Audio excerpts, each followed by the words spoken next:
Love X Revenge. It started in the most unexpected way. Not with a scandal, not with a boardroom war, not even with a tabloid headline, but with silence. Silence so heavy that even the bravest employees of Wong Global Solutions avoided the top floor. Because the CEO, Adrian Wong, the youngest tech millionaire in the country, did not speak to anyone.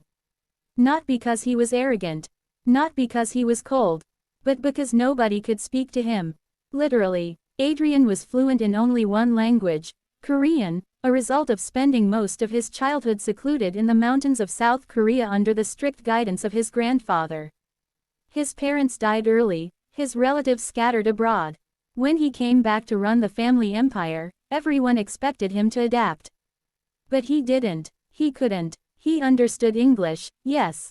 But when he tried to speak it, the words tangled, his tongue froze, the grammar slipped, and people judged. Secretly, politely, cruelly. So he chose silence. Meetings happened through interpreters. Decisions were issued through documents. Conversations with employees. None. Rumors spread. He's impossible. He's heartless. He doesn't care about anyone. But no one knew the truth, that Adrian felt trapped behind a wall of language, hearing everything but speaking nothing. No one understood him. Not until she arrived. Her name was Mina Park, though everyone at the company simply called her the new cleaning lady. She was small, quiet, always tied her hair in a messy bun, and kept her eyes low. She worked nights, mostly unseen, unheard, unnoticed. Exactly how she liked it. She didn't come to make friends. She didn't come to impress anyone. She came because she needed the money, urgently. Her mother was sick. Medical bills were rising. Mina had no degree, no powerful connections, no options. Only determination. Every night she wiped desks, emptied bins, polished windows, and secretly prayed to keep this job.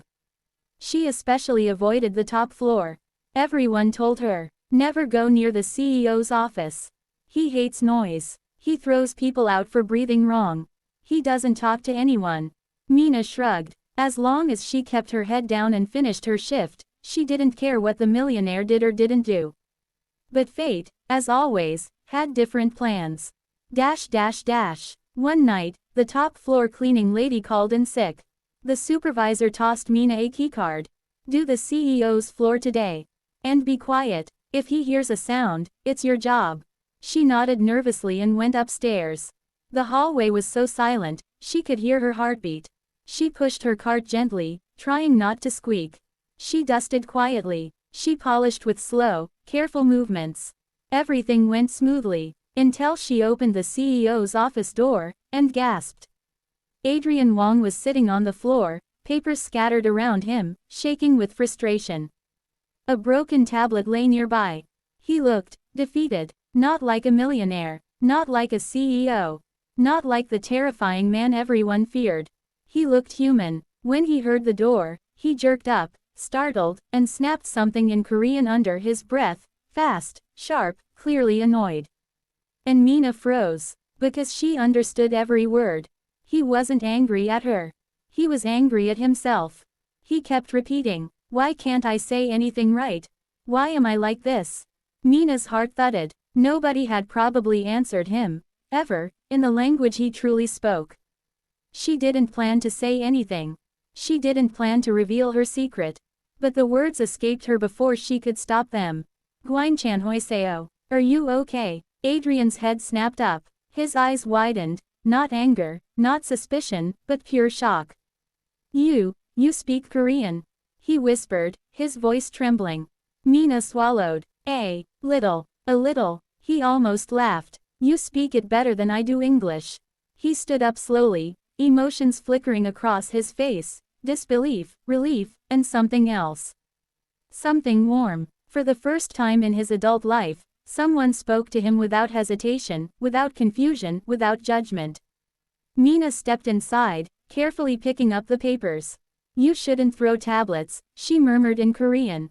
They're expensive. Adrian actually smiled. A real smile. The kind that softened his whole face. You're the first person here who doesn't tiptoe around me.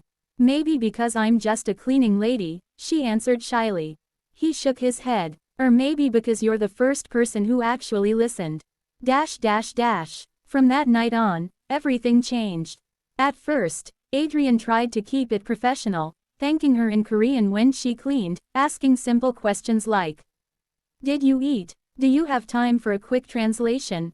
Can you help me understand this memo?" But then conversations grew longer and more personal. He learned about her mother's illness. She learned about his lonely childhood. He learned she worked 2 jobs. She learned he practiced English secretly, afraid to speak it aloud. And the more they talked, the more Adrian sought excuses to stay late. Just to hear her voice. Just to speak freely. Just to feel understood. His executives noticed changes. The CEO smiled more. He no longer slammed doors.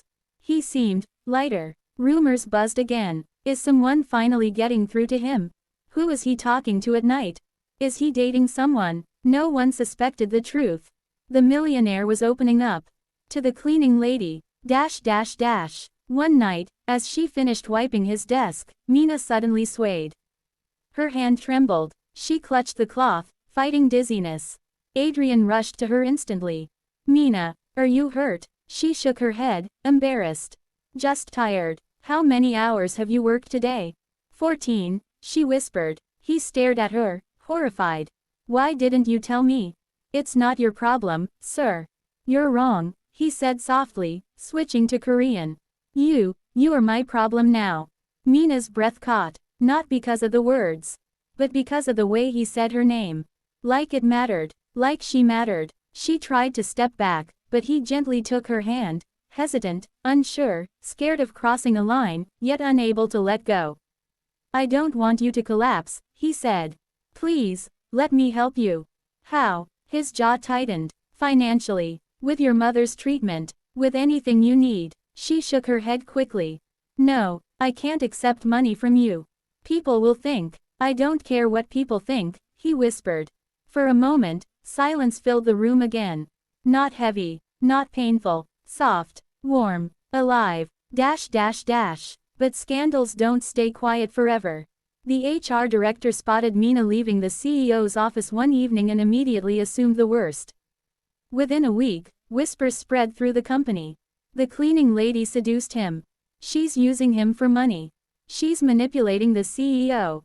Mina overheard it all, and it broke her. Not because she cared about rumors, but because those rumors could destroy Adrian. He already struggled with trust, with speaking, with feeling accepted.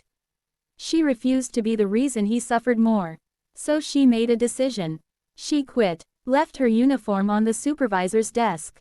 Left her badge, left a note. "Thank you for everything. Please don't look for me."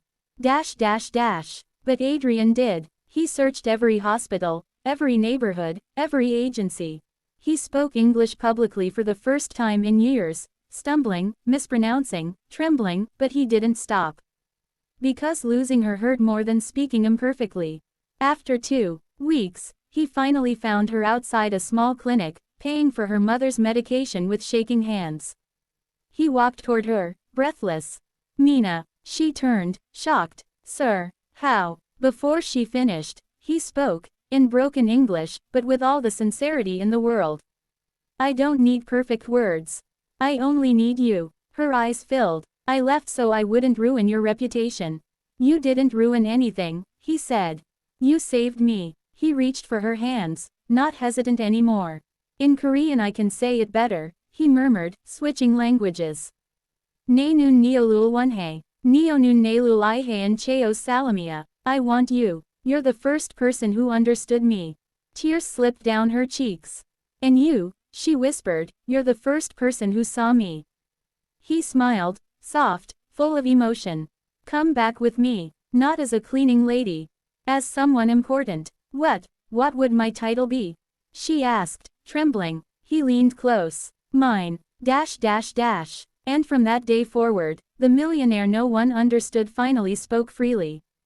Because the cleaning lady who surprised him by speaking Korean became the only language his heart ever needed.